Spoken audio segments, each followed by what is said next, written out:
এটা একটা ইলেকট্রোম্যাগনেট, যার ওয়েট ক্ষমতা 3 টন এবং ম্যাগনেটের ওয়েট আছে 5 টন।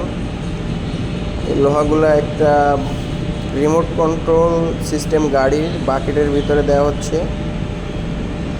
আর ক্যারেনও রিমোট কন্ট্রোল, ওই যে লোকটারে দেখতে পাচ্ছেন হলুদ হেলমেট নীলে গেঞ্জি গায়ে দিয়ে আছে, ওই এই ক্যারেন্টারে কন্ট্রোল করতেছে। গাড়িও রিমোট কন্ট্রোল সিস্টেম। আর এটা গাড়ির টায়ার এবং এটা রেল সিস্টেম গাড়ি, 5-এর 1 নম্বর চুলার গাড়ি। এই গাড়ির ওয়েট মানে আপনার ওয়েট ক্ষমতা হচ্ছে 5 টনের কাছাকাছি প্রায়। এটা হাইড্রোলিক জ্যাকের মাধ্যমে কাজ করে। হাইড্রোলিক জ্যাকের মাধ্যমে ভিতরে যে লোহাগুলো আছে এগুলা চুলার ভিতরে ঢেলে দেবে, এই সিস্টেমেই বানানো।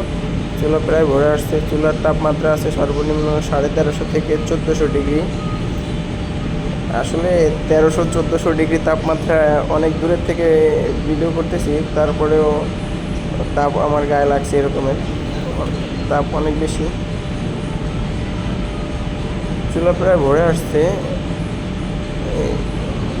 1400-1500 ডিগ্রি তাপমাত্রায় যদি কোনো বম এই চুলায় এখন ব্লাস্ট হয়, বম বলতে কোনো পাইপের 3 মাথা আটকানো বা কোনো লোহার চারপাশে আটকানো, ভিতরে হাওয়া আছে, এরকম যদি কোনো জিনিস চুলার ভিতরে পড়ে তাহলে বম হয়ে মানে বমের সৃষ্টি হয়। তাহলে যদি চুলার আশেপাশে কেউ থাকে তাহলে সে মারাত্মকভাবে ক্ষতিগ্রস্ত হবে। বাকিটা আল্লাহর ইচ্ছা, সব ভাগ্য। তারপরে কিছুটা সতর্ক হয়ে কাজ করে সবাই, কারণ 1500 ডিগ্রি তাপমাত্রা লোহা নিয়ে কাজ করে যারা, সবাই সতর্কভাবে কাজ করে। এটা হচ্ছে চুলার মিটার, নিচের 4টা পানির মিটার, উপরেরগুলো তাপমাত্রার মিটার। এখন চুলা প্রায় 1350 থেকে 1400 ডিগ্রি তাপমাত্রায় চলতেছে।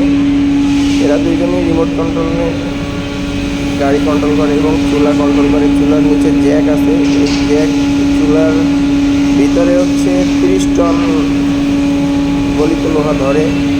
আর চুলার ওয়েট আছে আরও প্রায় 25-30 টন।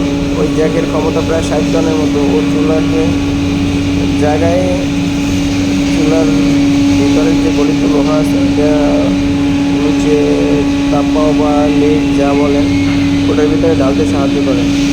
এখন এরা চুলা হিট দিচ্ছে। চুলার উপরে যে ময়লা রয়েছে, লোহার যে ময়লা রয়েছে, এই ময়লাগুলো ফেলাবে। কাজটা অনেকটা রিস্কি, অনেকটা ভয়ানক। আসলে আমরা করতে করতে অভ্যাস হয়ে গেছে, এই জন্য বেশি একটা ভয় মনে হয় না। আসলে অনেক রিস্কি, জীবনের অনেক ঝুঁকি আছে এই কাজে। ময়লা বেশি নাই, এটা হচ্ছে অরিজিনাল লোহা পড়ছে, তাই ব্যাগ নিচে করে দিচ্ছে। এটা হচ্ছে ময়লার টং, ওর ভিতরে ময়লা ফেলানো হয়।